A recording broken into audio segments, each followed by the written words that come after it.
कभी कभी एक पल जिंदगी को बदलने के लिए काफी होता है। कोई एक लाइन ऐसी अंदर चुभ जाती है या अंदर घर कर जाती है जो पूरी लाइफ के लिए मोटिवेशन बन सकती है। और जहां तक एक्सपीरियंस की बात है तो एक्सपीरियंस सबसे बड़ी अथॉरिटी है, उससे बड़ा तो कोई टीचर ही नहीं है। मगर आपके पास अगर एक्सपीरियंस ही नहीं है तो आप क्या करेंगे? ऐसे में आप दूसरों के एक्सपीरियंस से सीख सकते हैं। दुनिया के कोने कोने की जानी मानी कामयाब हस्तियों की जिंदगी के बारे में जानकर आप ये पता लगा सकते हैं कि उन्होंने अपनी लाइफ की प्रॉब्लम्स को कैसे हैंडल किया था। गरीबी, डिसेबिलिटी या कमी और कम पढ़े लिखे होने के बावजूद कैसे उन सक्सेसफुल लोगों ने बड़े बड़े मुकाम हासिल किए। और आपके लिए जानना कोई बहुत बड़ी बात नहीं है। आप हैं ही ऐसे प्लेटफॉर्म पर जो आपको इंस्पायर करने के लिए ऐसे सक्सेसफुल लोगों की स्टोरीज सुनाता है। और आज की समरी तो इसी बारे में है, जिसमें आप कई सारी स्टोरीज सुनेंगे। तो आज की बुक समरी है 5 मिनट बायोग्राफीज, जिसे लिखा है डेल कार्नेगी ने। डेल कार्नेगी एक राइटर और लेक्चरर थे। वो मिसौरी के गरीब परिवार में पैदा हुए थे। जाने माने लेक्चरर बनने से पहले उन्होंने सेल्समैन और एक एक्टर के तौर पर भी काम किया हुआ था, मगर कामयाबी उन्होंने लेक्चरर बनकर ही पाई। Dale Carnegie self improvement, interpersonal skills, salesmanship और पब्लिक स्पीकिंग जैसे टॉपिक्स के बारे में लेक्चर दिया करते थे।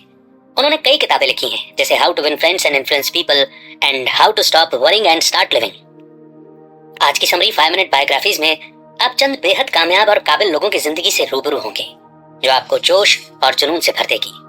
तो आइए बिना देर किए शुरू करते हैं आज की बुक समरी 5 मिनट बायोग्राफीज। जब भी हमारी जिंदगी में हमारे सामने कोई अनजान या नई सिचुएशन आती है, तब हम दूसरों से एडवाइस लेते हैं। क्या आप किसी ऐसे इंसान से एडवाइस लेना चाहते हैं जो सक्सेसफुल हो और जिसके पास बहुत सारा एक्सपीरियंस भी हो? सक्सेसफुल लोगों में ऐसा क्या होता है जो उन्हें दूसरों से अलग बनाता है? क्या इनकी लाइफ में कुछ प्रिंसिपल्स हैं जो ये फॉलो करते हैं? क्या किसी गरीब परिवार में पैदा हुए इंसान के लिए अमीर होना पॉसिबल है? सक्सेसफुल लोग फेलियर को कैसे दूर करते हैं? 5 मिनट बायोग्राफीज ऐसे ही 48 लोगों की बायोग्राफी का कलेक्शन है। इसे डेल कार्नेगी ने लिखा है। इस समरी में आप ऐसे लोगों की नॉलेज और उनके एक्सपीरियंस से सीखेंगे जिन्होंने खुद की अलग पहचान बनाई है। तो आइए इस सक्सेसफुल जर्नी की शुरुआत करते हैं इस पहले चैप्टर से। He was ashamed of having written 2 of the world's greatest novels. Leo Tolstoy Russia के एक अमीर घराने में पैदा हुए थे। उनके घर में 42 कमरे थे। जब टॉल्स्टॉय छोटे थे तो उन्हें लगता था कि वो बाकी सभी लोगों से अमीर और स्टेटस में ज्यादा ऊंचे हैं, और इसी कारण से वो बहुत घमंडी हो गए थे। वो इतने घमंडी थे कि खुद के कपड़े भी नहीं सिलते थे। अपने कपड़े सिलवाने के लिए वो टेलर के पास जाया करते थे। साथ ही वो बहुत लापरवाह और बिगड़े हुए भी थे। वो लड़ाई झगड़ा किया करते थे और शराब भी पीते थे। टॉल्स्टॉय ने हर अपराध किया था, यहाँ तक कि मर्डर भी। बाद में वो कॉलेज में फेल भी हुए। उनके प्राइवेट टीचर ने उन्हें सुधारने के लिए खूब डांट लगाई और उनकी पिटाई की, लेकिन उससे भी कुछ फर्क नहीं पड़ा। मगर आगे चलकर टॉल्स्टॉय का दुनिया में बहुत नाम हुआ। उनकी लिखी हुई 2 नॉवेल्स वॉर एंड पीस और एना कैरेनिना बहुत फेमस हुई। अपनी जिंदगी के बाद के समय में टॉल्स्टॉय एकदम बदल गए थे। वो सादा जीवन जीने लगे थे। उस समय रशिया के मजदूर जो कपड़े पहना करते थे, टॉल्स्टॉय भी वही कपड़े पहनने लगे थे। वो अपने जूते खुद अपने हाथों से बनाते थे। वो खुद अपना रूम साफ किया करते और अपना बेड भी खुद जमाते थे। टॉल्स्टॉय सादी सी लकड़ी की टेबल पर सादा सा खाना खाते और लकड़ी के कटोरे और चम्मच इस्तेमाल करने लगे थे। उन्होंने अपनी सारी जायदाद दान में दे दी थी। टॉल्स्टॉय अब भगवान में ज्यादा मानने लगे थे। वो जीसस की बातों को फॉलो करते और रशिया में एक रिलीजियस इन्फ्लुएंसर बन गए थे। टॉल्स्टॉय ने एक औरत से शादी की और दोनों खुशी खुशी रहने लगे। दोनों ही रोज भगवान से अपनी अच्छी जिंदगी के लिए प्रार्थना किया करते थे। मगर बाद में दोनों की प्रायोरिटी बदल गई और वो दोनों एक दूसरे से लड़ने लगे। टॉल्स्टॉय को सादा जीवन पसंद था, वहीं उनकी पत्नी को ऐशो आराम की जिंदगी जीनी थी।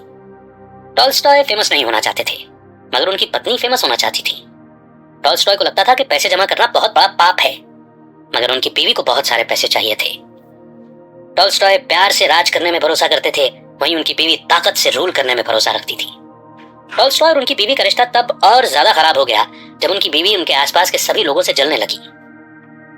वो टॉल्स्टॉय के सभी दोस्तों और यहाँ तक कि अपनी खुद की बेटी से जलने लगी थी। टॉल्स्टॉय की बीवी ने अपनी बेटी को घर से बाहर निकाल दिया। फिर वो दौड़कर टॉल्स्टॉय के कमरे में गई और एयर राइफल से बेटी की फोटो पर गोली चलाने लगी। टॉल्स्टॉय रशिया के लोगों को इस चीज का हक देना चाहते थे कि वो उनकी किताबें फ्री में पब्लिश कर सके। वो इसके लिए पैसे नहीं चाहते थे, मगर उनकी बीवी को ये बात पसंद नहीं आई और वो अक्सर उन पर चिल्लाया करती थी। कभी कभी वो जमीन पर लौट जाती और अफीम को अपने होठों पर लगाकर मरने की धमकी भी दिया करती थी। टॉल्स्टॉय और उनकी बीवी का रिश्ता करीब 50 साल तक चला। कई बार वो टॉल्स्टॉय से कहती कि अपने रिश्ते के शुरुआती दिनों में जो पोएम उन्होंने अपनी बीवी के लिए लिखी थी वो उसे सुनाए, और ये लव पोएम सुनने के बाद दोनों रोया करते थे, क्योंकि वो जानते थे कि वो अच्छे दिन अब कभी वापस लौट कर नहीं आएंगे। जब टॉल्स्टॉय 82 साल के हुए तो उन्होंने फैसला किया कि वो अपनी बीवी को छोड़ देंगे और वो रात में घर से भाग गए और 11 दिन बाद उनकी लाश रेलवे स्टेशन पर मिली। सेकंड स्टोरी है, They came after him with guns and TNT, but he still raised Easter lilies. John Pierpont Morgan अपने समय में फाइनेंस की फील्ड में जाना माना नाम हुआ करते थे। वो एक फाइनेंसर, इन्वेस्टमेंट बैंकर थे और उन्होंने जेपी मॉर्गन एंड कंपनी बनाई थी। वॉल स्ट्रीट के स्टॉक मार्केट पर वो राज किया करते थे। पर्सनली जेपी मॉर्गन को पब्लिसिटी बिल्कुल पसंद नहीं थी और जब भी फोटोग्राफर उनकी फोटो बिना उनकी इजाजत के ले लिया करते थे तो उन्हें बहुत गुस्सा आता था। वो 6 फुट लंबे थे और अलग ही नजर आते थे। लोग उनके सेल्फ कॉन्फिडेंस और सीधे मुंह पर साफ साफ बोल देने के स्वभाव से घबरा जाया करते थे। एक दिन एक आदमी मॉर्गन के घर में बंदूक लेकर घुस गया और धमकाने लगा कि वो उन पर गोली चला देगा। जेपी मॉर्गन ने भागने की कोशिश नहीं की। वो बंदूक के पास गए, गोली चली और सीधा मॉर्गन के पेट पर जा लगी, मगर फिर भी वो इस इंसान के करीब गए, उससे बंदूक छीनी और बंदूक लेकर जमीन पर बेहोश होकर गिर पड़े। उन्हें हॉस्पिटल ले जाया गया और वो जल्दी ही ठीक हो गए।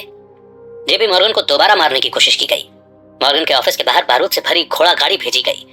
दोपहर में एक जबरदस्त धमाका हुआ। इसका इफेक्ट बहुत ज्यादा था।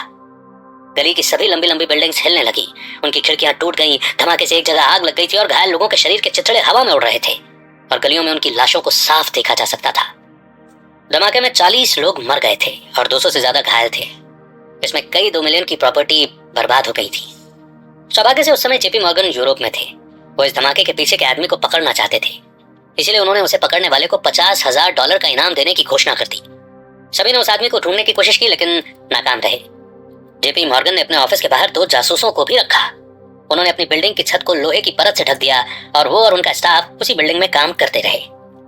उनकी लीडरशिप में जेपी मॉर्गन एंड कंपनी बहुत बड़ी बैंकिंग सर्विस बन गई थी। 1915 में फर्म ने वर्ल्ड वॉर 1 के लिए कई $बिलियन के हथियार खरीदे। जेपी मॉर्गन बहुत अमीर हो गए थे। उनके पास कई नौकर चाकर थे। उनकी लाइब्रेरी में कई महंगी किताबें थीं। उन्होंने कई महंगी पेंटिंग, मूर्तियां और ज्वेलरी खरीदी थी। इतनी दौलत और पावर होने के बावजूद जेपी मॉर्गन को जिंदगी में सिंपल चीजें बड़ी पसंद थी, जैसे कि उन्हें बारिश में सैर करना बहुत अच्छा लगता था।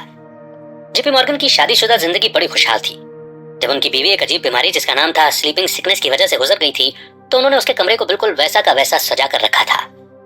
जेपी मॉर्गन एक पावरफुल आदमी थे, मगर उनकी बेशुमार दौलत भी उनकी पत्नी की जान नहीं बचा पाई थी।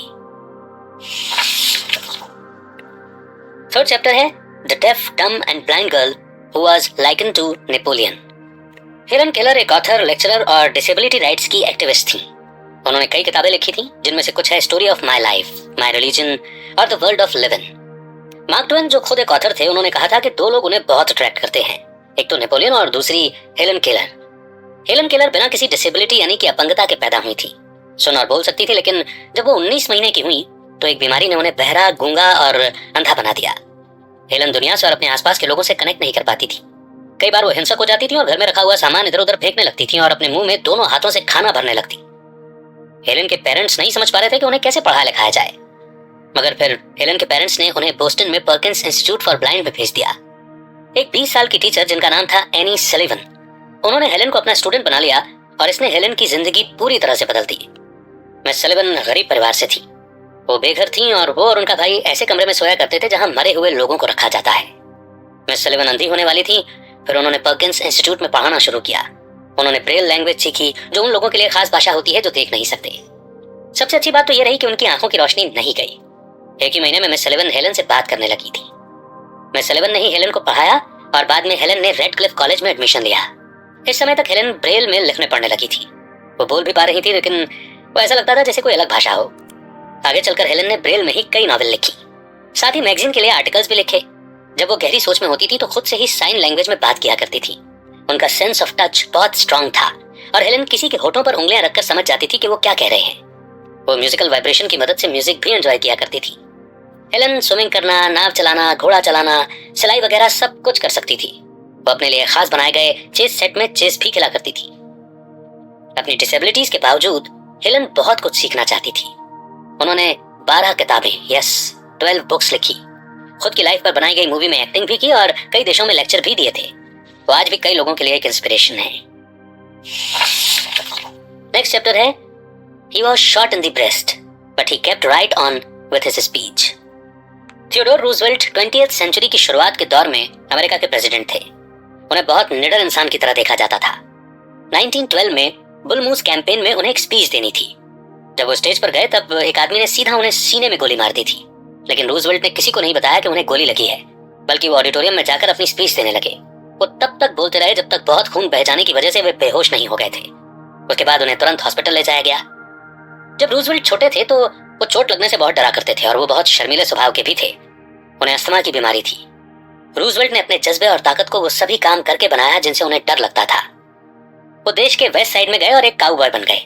घोड़े से गिरकर उन्होंने अपनी हड्डी भी तोड़वाई, लेकिन फिर भी उन्होंने घुड़सवारी करना नहीं छोड़ा। रूजवेल्ट की बॉडी इतनी स्ट्रांग हो गई थी कि एक बार तो वो प्रोफेशनल बॉक्सर से भी बढ़ गए थे, जिसका नाम था माइक डोनोवन। वो किसी भी चैलेंज से नहीं डरते थे। जब वो प्रेसिडेंट थे तब एक आर्मी ऑफिसर के साथ भी लड़े थे। आर्मी ऑफिसर ने उनकी लेफ्ट आंख में घूंसा मारा था, जिसकी वजह से हमेशा के लिए उनकी लेफ्ट आंख की रोशनी चली गई थी। मगर ये बात रूजवेल्ट ने कभी भी उस आर्मी ऑफिसर से शेयर नहीं की। वो एक हेल्दी लाइफस्टाइल जिया करते थे। रूजवेल्ट एक खेत में रहते थे और लकड़ियां काटा करते थे। उन्हें शराब या सिगरेट पीने की भी लत नहीं थी और ना ही वो कभी गाली देते थे। उनकी एक हॉबी थी, रीडिंग। अपने बिजी शेड्यूल के बावजूद भी वो पढ़ने के लिए टाइम निकाल ही लिया करते थे। एक बार उन्होंने काउबॉय के सामने पूरी हैमलेट की बुक पढ़ी थी। रूजवेल्ट को म्यूजिक बेहद पसंद था। वो नियरर माय गॉड टू थी यानी कि मेरे भगवान के करीब गाया करते थे। उन्हें नेचर यानी प्रकृति से भी बहुत प्यार था। एक बार रूजवेल्ट ने न्यूयॉर्क के एक न्यूज़पेपर रिपोर्टर को अपने घर बुलाया। रिपोर्टर को लगा कि रूजवेल्ट पॉलिटिक्स की बातें करेंगे, लेकिन वो तो बस रिपोर्टर को उल्लू का घोंसला दिखाना चाहते थे। रूजवेल्ट को आमतौर पर लोगों से मिलना जुलना, बातें करना अच्छा लगता था। एक बार जब वो ट्रेन से सफर कर रहे थे तो उन्होंने मक्के के खेत में एक किसान को देखा। किसान ने प्रेसिडेंट को सम्मान देने के लिए अपनी टोपी उतार दी और यही सम्मान वापस देने के लिए रूजवेल्ट ने भी तुरंत अपनी टोपी हिला दी। रूजवेल्ट ने एक बहुत ही अच्छी जिंदगी जी थी और उन्होंने नींद में बड़ी सुकून के साथ इस दुनिया को अलविदा किया था। नेक्स्ट चैप्टर है he made more millions than any man who ever lived. Andrew Carnegie एक स्कॉटिश अमेरिकन इंडस्ट्रियलिस्ट थे। अमेरिका में उन्होंने स्टील इंडस्ट्री को बहुत बढ़ाया था और वो देश के सबसे अमीर आदमी बन गए थे। एंड्रयू का जन्म स्कॉटलैंड के एक गरीब परिवार में हुआ था। उनके घर में बस 2 ही कमरे थे। घर का ग्राउंड फ्लोर उनके पापा ने अपने बुनाई के काम के लिए यूज किया हुआ था और ऊपर का हिस्सा वो सोने और खाना बनाने के लिए इस्तेमाल किया करते थे। एंड्रयू फिर अपने परिवार के साथ अमेरिका चले गए। उनके पापा टेबल क्लॉथ बनाया करते थे और उन्हें घर घर जाकर बेचते थे। उनकी माँ दूसरों के घरों में बर्तन धोया करती थी और हर रोज 16 से 18 घंटे जूते सिलती थी। एंड्रयू के पास एक ही शर्ट थी जिसे उनकी माँ रोज रात में धोकर प्रेस करती थी ताकि वो उसे अगले दिन पहन सके। जब एंड्रयू छोटे थे तो उन्होंने अपनी माँ से वादा किया था कि वो उन्हें आराम की जिंदगी देंगे और एंड्रयू के मन में अपनी माँ के लिए यही प्यार उनके करियर में मोटिवेट किया करता था। जब उनकी माँ गुजर गई तो एंड्रयू ने एक औरत का कर्जा चुकाया था क्योंकि वो उनकी माँ की तरह ही दिखती थी। बचपन से एंड्रयू जानते थे कि उनके लिए काम कर रहे लोगों को कैसे मोटिवेट किया जाए। उन्होंने हमेशा अपने आसपास ऐसे लोगों को रखा था जिन्हें उनसे ज्यादा नॉलेज थी। जब एंड्रयू स्कॉटलैंड में थे तब उन्होंने कुछ जवान लड़कों को खरगोश के बच्चों के लिए खाना ढूंढने और खिलाने के काम पर रखा था। इस काम के लिए उन्होंने बच्चों को ये कहकर मनाया था कि वो खरगोश का नाम उनके नाम पर रखेंगे। कई सालों बाद एंड्रयू ने एडगर थॉमसन, जो पेंसिल्वेनिया रेल रोड के प्रेसिडेंट थे, उन्हें उनसे स्टील खरीदने के लिए ये कहकर मना लिया था कि वो अपनी फैक्ट्री का नाम थॉमसन के नाम पर रखेंगे। एंड्रयू में किसी भी मौके को परखने का गजब गुण था। वो पेंसिल्वेनिया रेल रोड के डिविजनल सुपरिटेंडेंट की तरह काम कर रहे थे। एक दिन एक इन्वेंटर ने एंड्रयू को एक स्लीपिंग ट्रेन कार का नया मॉडल दिखाया। एंड्रयू को इस इन्वेंशन में कुछ अलग बात लगी। एंड्रयू ने पैसे उधार लिए और इसे कंपनी के स्टॉक में इन्वेस्ट कर दिया। जब तक वो 25 साल के हुए तब तक सिर्फ इस इन्वेंशन की वजह से वो साल में $5000 कमा रहे थे। एक बार शहर के एक लकड़ी के ब्रिज में आग लग गई। एंड्रयू ने समझा कि फ्यूचर में लोहे से बने ब्रिज की डिमांड बढ़ेगी, तो उन्होंने पैसे उधार लिए और एक कंपनी बनाई। उनकी कंपनी बहुत सक्सेसफुल रही।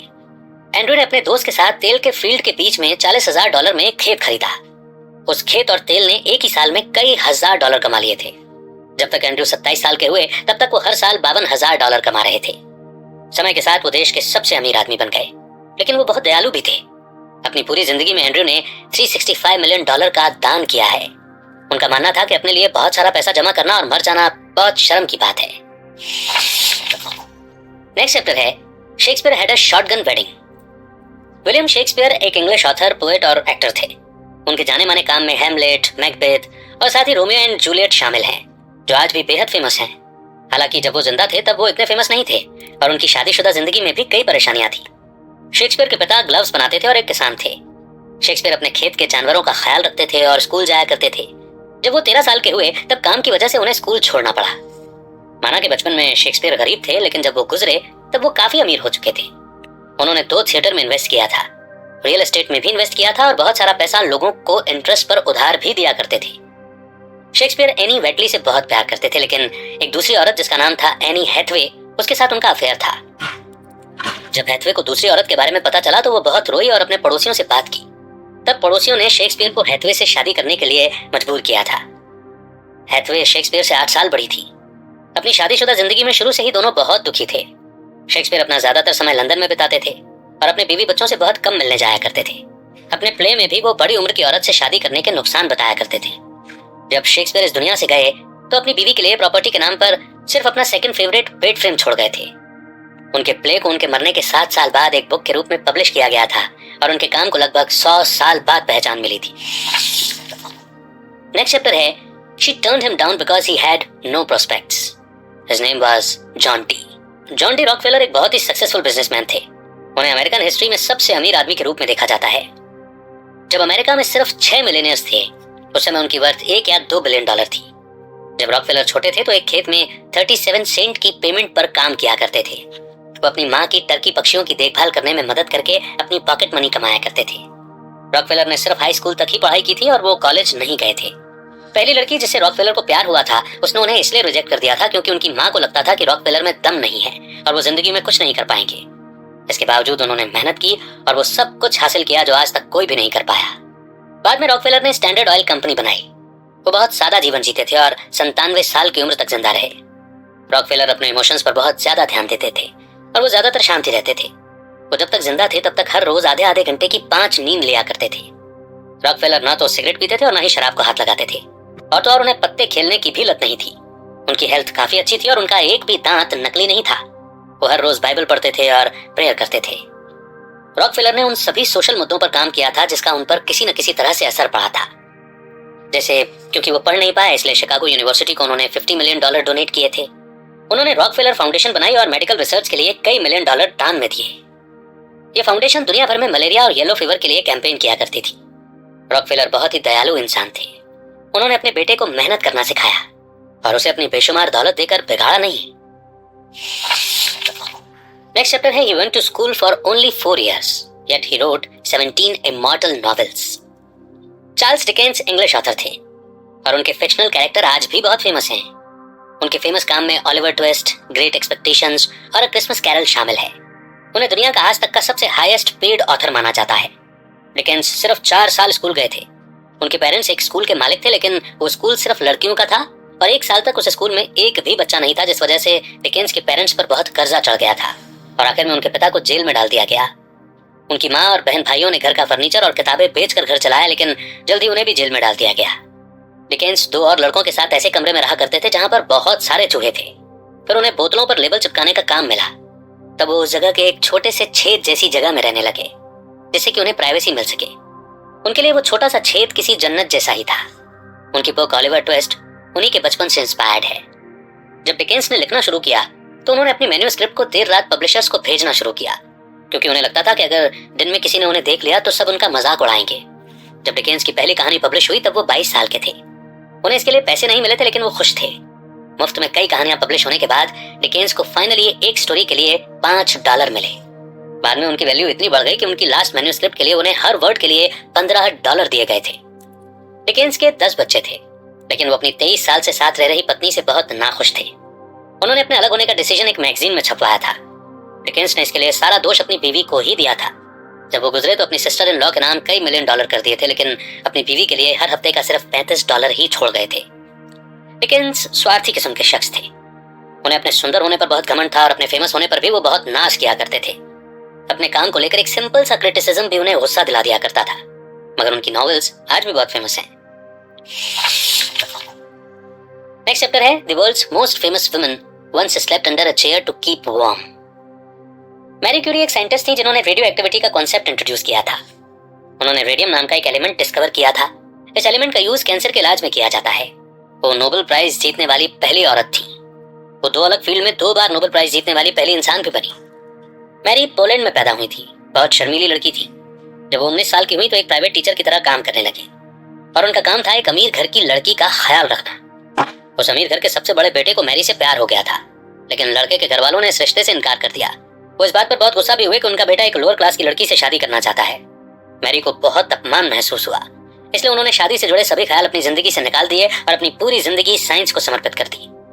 1891 यानी कि 1891 में पेरिस यूनिवर्सिटी में मैरी ने एक साइंस कोर्स में एडमिशन लिया। उन्होंने अपना सारा समय पढ़ाई में लगा दिया और कभी कोई दोस्त नहीं बनाए। वो अपनी प्राइवेट टीचर वाली जॉब से बचाए गए पैसे और अपने पिता द्वारा दिए गए हर महीने के पैसे से खाने और रहने का खर्च उठाती थी। मैरी को पैसों की तंगी हुआ करती थी। उनके कमरे में बिजली, गैस या हीटर नहीं था। मैरी को अक्सर ठंड में पढ़ाई करनी पड़ती थी क्योंकि वो हर महीने सिर्फ 2 बोरे कोयला ही खरीद पाती थी। रात में वो अपने सारे कपड़े, चादर और टॉवल को कवर की तरह यूज करती थी ताकि खुद को ठंड से बचा सके। कई बार तो सर्दी से बचने के लिए मैरी कुर्सी के नीचे सोती थी। उन्हें भर पेट खाना भी नहीं मिल पाता था, इसलिए अक्सर वो बेहोश हो जाया करती थी। 3 साल बाद मैरी ने पियर क्यूरी नाम के एक आदमी से शादी की। वो भी एक साइंटिस्ट थे। दोनों ही अमीर नहीं थे, लेकिन दोनों ही साइंस को लेकर बहुत ज्यादा पैशनेट थे। 3 साल बाद अपनी डॉक्टरेट थीसिस के लिए मैरी को ओरिजिनल रिसर्च करनी थी, तो उन्होंने ये ढूंढने का फैसला किया कि आखिर यूरेनियम से लाइट क्यों निकलती है। मैरी ने अपने एक्सपेरिमेंट से पता लगाया कि एक अननोन एलिमेंट यूरेनियम से भी ज्यादा लाइट देता है। पियर ने अपने एक्सपेरिमेंट को मैरी की मदद करने के लिए रोक दिया। कई महीनों की रिसर्च के बाद दोनों को लगा कि शायद एक नया एलिमेंट हो सकता है, जिसे दोनों ने नाम दिया रेडियम। मैरी और पियर ने लैब में रोज 4 घंटे काम करके रेडियम बनाया, जिससे कि वो इसके होने का सबूत दे सके। वो एक सुनसान जगह पर काम किया करते थे। वहां की छत टूटी हुई थी, वहां एक पुराना स्टोव था और ठंड से बचने के लिए दीवारों पर कहीं कोई तार या वायरिंग नहीं की गई थी। एक्सपेरिमेंट के दौरान केमिकल से निकलने वाले धुएं से मैरी के गले और आंखों में तकलीफ होने लगी। पियर तो 4 साल बाद इसे छोड़ना चाहते थे, मगर मैरी इसे करने के लिए डटी हुई थी। फाइनली उन्होंने 8 टन ओर से मटर के दाने जितना रेडियम बनाया था। इस डिस्कवरी ने मैरी और पियर को दुनिया भर में मशहूर कर दिया। मेडिकल कम्युनिटी रेडियम की मदद से कैंसर का इलाज करने के लिए बहुत एक्साइटेड थी। सिर्फ मैरी और पियर ही रेडियम बनाना जानते थे। दोनों इसका पेटेंट करके कई मिलियन डॉलर कमा सकते थे, लेकिन मैरी ने पियर के साथ गरीबी में ही रहने का फैसला किया। वो अपने एक्सपेरिमेंट को पैसे कमाने का जरिया नहीं बनाना चाहती थी, क्योंकि वो जानती थी कि रेडियम से कई लाख लोगों को फायदा होगा। नेक्स्ट चैप्टर है he refused to invest in a newfangled contraption called the telephone. Mark Twain एक अमेरिकन नॉवेलिस्ट और लेक्चरर थे। वो कॉमेडी स्टाइल में बुक लिखने के लिए जाने जाते थे। उनकी बुक हकलबेरी फिन और टॉम सॉयर आज भी लोगों को गुदगुदाती है। मार्क ट्वेन एक छोटे से घर में पैदा हुए थे। उनका घर मिसौरी में था और उसमें 2 कमरे थे। उस घर में 7 फैमिली मेंबर्स और एक नौकरानी रहा करते थे। ट्वेन बहुत ही शैतान बच्चे थे। उन्हें शरारत करना बहुत पसंद था, वहीं स्कूल जाना बिल्कुल भी पसंद नहीं था। उन्हें लगता था कि स्कूल की 4 दीवारी उनकी क्रिएटिविटी को रोक रही है। लेकिन जब ट्वेन के पिता की डेथ हुई, तब उन्हें अपने बचकाने व्यवहार पर बहुत पछतावा हुआ। वो एक टाइप सेटर का काम करने लगे। उनकी माँ ने उनके काम को सपोर्ट किया, क्योंकि वो काम करने के साथ साथ नई चीजें भी सीख सकते थे। काम करने के 2 साल बाद ट्वेन को सड़क किनारे एक कागज पड़ा हुआ दिखा। उन्होंने उसे उठाया। उसमें जोन ऑफ आर्क की बायोग्राफी थी। ट्वेन जोन के बारे में और ज्यादा जानना चाहते थे। यही वो समय था जब ट्वेन का इंटरेस्ट रीडिंग में बढ़ा। बाद में उन्होंने कई बुक्स और कहानियां लिखी। ट्वेन अपने राइटिंग करियर में तो बहुत अच्छा कर रहे थे, लेकिन वो इन्वेस्ट नहीं कर पा रहे थे। बिना किसी रिसर्च के उन्होंने कई बिजनेस में इन्वेस्ट कर दिया था। एक दिन अलेक्जेंडर ग्रैहम बेल, जिन्होंने टेलीफोन इन्वेंट किया था, वो ट्वेन के पास आए। बेल ने ट्वेन से कहा कि एक तार की मदद से आप कुछ मकान दूर बैठे किसी इंसान से बात कर सकते हैं। ट्वेन ने बेल की बातों पर भरोसा नहीं किया और इन्वेस्ट करने से मना कर दिया। अगर ट्वेन टेलीफोन के स्टॉक्स सिर्फ $500 में भी खरीद लेते तो वो मिलियनियर बन चुके होते। अपने फालतू के इन्वेस्टमेंट की वजह से ट्वेन पर बहुत कर्जा चढ़ गया था। जब वो 58 साल के थे तो उन्होंने इस कर्जे को चुकाने के लिए 5 साल तक स्पीकिंग टूर किए। ट्वेन बिजनेस में तो अनलकी थे, लेकिन प्यार के मामले में वो बहुत लकी थे। एक बार बोट ट्रिप के दौरान वो अपने फ्रेंड से मिलने उसके कैबिन में गए। वहीं उन्होंने अपने दोस्त की बहन की फोटो देखी और उन्हें तुरंत प्यार हो गया। उस लड़की का नाम था ओलिविया लैंगडन। कुछ महीनों बाद ट्वेन उससे न्यूयॉर्क में एक डिनर पार्टी में मिले और जल्दी ही वो ओलिविया के पिता से मिलने उनके घर गए। जब जाने का समय हुआ तो ट्वेन ने घोड़ा गाड़ी चलाने वाले से कहा कि सीट की पेच निकालकर उसे ढीला कर दो। इसके कारण ट्वेन घोड़ा गाड़ी से नीचे गिर पड़े।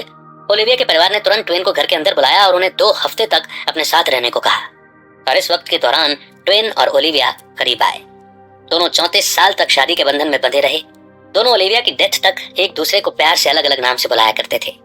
ओलिविया ट्वेन के दिए हुए लव लेटर्स को बैंक के लॉकर में रखती थी और वो ट्वेन की मैन्युस्क्रिप्ट को एडिट भी करती थी। ट्वेन ओलिविया पर इतना भरोसा करते थे कि वो उनके हर चेंज को बिना कोई सवाल किए मान जाते थे। ट्वेन अपनी मैन्युस्क्रिप्ट को लेकर बहुत प्रोटेक्टिव थे और अपनी नौकरानी को भी अपनी टेबल को हाथ नहीं लगाने देते थे। उन्होंने चौक से जमीन पर एक लाइन खींच दी थी और किसी को भी उसे क्रॉस नहीं करने देते थे। जब मार्क पैदा हुए थे तो आसमान में हेली कॉमेट साफ साफ दिख रहा था। ट्वेन की इच्छा थी कि जब 76 साल बाद वो कॉमेट फिर से दिखे तब वो उसे देखने के लिए जिंदा हो। उनकी मुराद पूरी हुई और जब उनकी बेटी ने उनके लिए गाना गाया तब उन्होंने सुकून से अपनी आंखें बंद की और इस दुनिया से विदा हुए। और अब वो मोड़ जिसे हम कंक्लूजन कहते हैं, यानी अभी तक हमने जो कुछ भी पढ़ा और सुना उसके हम की पॉइंट्स रिवाइज करेंगे। तो आपने लियो टॉल्स्टॉय के बारे में जाना कि वो एक अमीर घर में पैदा हुए थे। और जैसे जैसे वो बड़े होने लगे तो कैसे भगवान की भक्ति करने लगे और एक सादा जीवन जीने में उनकी रुचि होने लगी थी। मगर उनकी बीवी बहुत सारे पैसे चाहती थी, इसलिए दोनों ही इस शादी से खुश नहीं थे। टॉल्स्टॉय की लिखी 2 नॉवेल तो आज भी दुनिया भर में मशहूर हैं। टॉल्स्टॉय की कहानी से ये सीखने को मिलता है कि कैसे कोई भी अपना माइंडसेट बदल सकता है और माइंडसेट बदलने की वजह से कैसे एक इंसान की लाइफस्टाइल बदल सकती है। फिर आपने जेपी मॉर्गन के बारे में जाना कि वो कितने निडर थे। उन्होंने जेपी मॉर्गन कंपनी बनाई थी जिसने बहुत नाम कमाया था। उन्हें जान से मारने के लिए उन पर कई हमले भी हुए, लेकिन वो इससे डरे नहीं और अपना काम करते रहे। जेपी मॉर्गन की जिंदगी से हमें यह सीखने को मिलता है कि चाहे जिंदगी में कैसी भी परेशानियां आए, कभी हार नहीं माननी चाहिए। इसके बाद आपने हेलन केलर के बारे में जाना, जो कि अंधी, बहरी और गूंगी हो गई थी, लेकिन इसके बावजूद वो कभी कमजोर नहीं पड़ी। हेलन ने अपने टीचर की मदद से पढ़ना लिखना सीखा और बाद में कई नॉवेल्स भी लिखी। उनकी कहानी हमें यह सिखाती है कि आपको कभी भी अपनी किसी कमजोरी या किसी डिसेबिलिटी के कारण भी घुटने नहीं टेकने चाहिए। फिर आपने थियोडोर रूजवेल्ट के बारे में जाना, जो अमेरिका के प्रेसिडेंट थे। उन्हें सीने में गोली मारी गई थी, लेकिन फिर भी वो स्टेज पर स्पीच देते रहे। रूजवेल्ट बहुत ही निडर थे। उनकी जिंदगी ये सिखाती है कि कभी भी डर को अपनी जिंदगी पर हावी मत होने दो। इसके बाद आपने एंड्रयू कार्नेगी की जिंदगी से सीखा कि कैसे कोई फर्श से अर्श पर पहुंच सकता है। वो एक गरीब परिवार में पैदा हुए थे, लेकिन उन्होंने अमेरिका की स्टील इंडस्ट्री में अपना सिक्का जमा दिया था। उनकी जिंदगी से ये सीखने को मिलता है कि आप अगर स्मार्ट वर्क करें और खुद के आसपास सही लोगों को रखें तो कैसे आप सक्सेसफुल हो सकते हैं। आपने विलियम शेक्सपियर के बारे में जाना। उनकी किताबें जैसे कि हैमलेट और रोमियो एंड जूलियट बहुत ही फेमस हैं। एक औरत ने उन्हें शादी करने के लिए मजबूर किया था, लेकिन उनकी जिंदगी कभी खुशहाल नहीं रही। शेक्सपियर के काम को उनके मरने के कई सालों के बाद पहचान मिली थी। उनकी कहानी हमें यह सिखाती है कि आपको बिना किसी अवार्ड और शोहरत की इच्छा के भी अपना काम करते रहना चाहिए। आपने जॉन डी रॉकफेलर के बारे में भी जाना कि कैसे उन्होंने अपनी जिंदगी में कुछ सेंट से पैसे कमाना शुरू किया था और बाद में यह नंबर कई मिलियन में तब्दील हो गया था। जिस लड़की से वो प्यार किया करते थे, उनकी मां ने उन्हें रिजेक्ट कर दिया था क्योंकि वो गरीब थे। मगर रॉकफेलर निराश नहीं हुए, बल्कि अपनी मेहनत और बुद्धि के दम पर बेहद अमीर बने। इसके साथ साथ वो बहुत दयालु भी थे। उनकी जिंदगी ये सिखाती है कि कभी भी किसी किताब को उसके कवर से जज नहीं करना चाहिए। एक आदमी गरीब और नाउम्मीदगी से भरा हुआ लग सकता है, लेकिन इसका मतलब ये बिल्कुल भी नहीं है कि वो कभी भी सक्सेसफुल नहीं हो सकता। आपने जाना कि चार्ल्स डिकेंस ज्यादा पढ़े लिखे नहीं थे, मगर उन्होंने कई नॉवेल्स लिखे और वो आज भी एक जाना माना नाम है। इससे ये सीखने को मिलता है कि हो सकता है कि कोई इंसान ज्यादा पढ़ा लिखा ना हो, लेकिन इसका मतलब ये तो बिल्कुल भी नहीं है कि वो कामयाब नहीं हो सकता। फिर आपने मैरी क्यूरी के बारे में जाना। उन्होंने रेडियम नाम का एलिमेंट डिस्कवर किया था। उनकी डिस्कवरी की वजह से कैंसर का इलाज संभव हो पाया। मैरी ने रेडियम का पेटेंट नहीं करवाया था। वो चाहती तो बेशुमार दौलत कमा सकती थी, लेकिन उन्हें दौलत कमाने में दिलचस्पी नहीं थी। वो बस सिंपल सी लाइफ जीना चाहती थी और उनकी कहानी साइंस को लेकर उनका पैशन और सोसाइटी की मदद करने की सोच को दिखाता है। फिर आपने जाना कि कैसे सड़क पर पड़े एक पेपर के टुकड़े की वजह से मार्क ट्वेन को ऑथर बनने की इंस्पिरेशन मिली। मार्क ट्वेन ज्यादा नहीं पढ़ पाए थे, लेकिन उन्होंने कई क्लासिक बुक्स लिखी हैं। उनकी कहानी ये सिखाती है कि कैसे एक छोटा सा पल इंसान की पूरी जिंदगी बदल सकता है। हो सकता है कि आप उन प्रॉब्लम्स का सामना कर रहे हो जो सक्सेसफुल लोग कर चुके हैं। उनकी जिंदगी उस कंपास की तरह है जिसे देखकर आप भी अपना रास्ता ढूंढ सकते हैं। इसीलिए सक्सेसफुल होने के लिए आपको कामयाब लोगों के गोल्स और गलतियों से सीखना चाहिए। आप अपनी लिमिट को तोड़ सकते हैं और नामुमकिन को मुमकिन करके दिखा सकते हैं।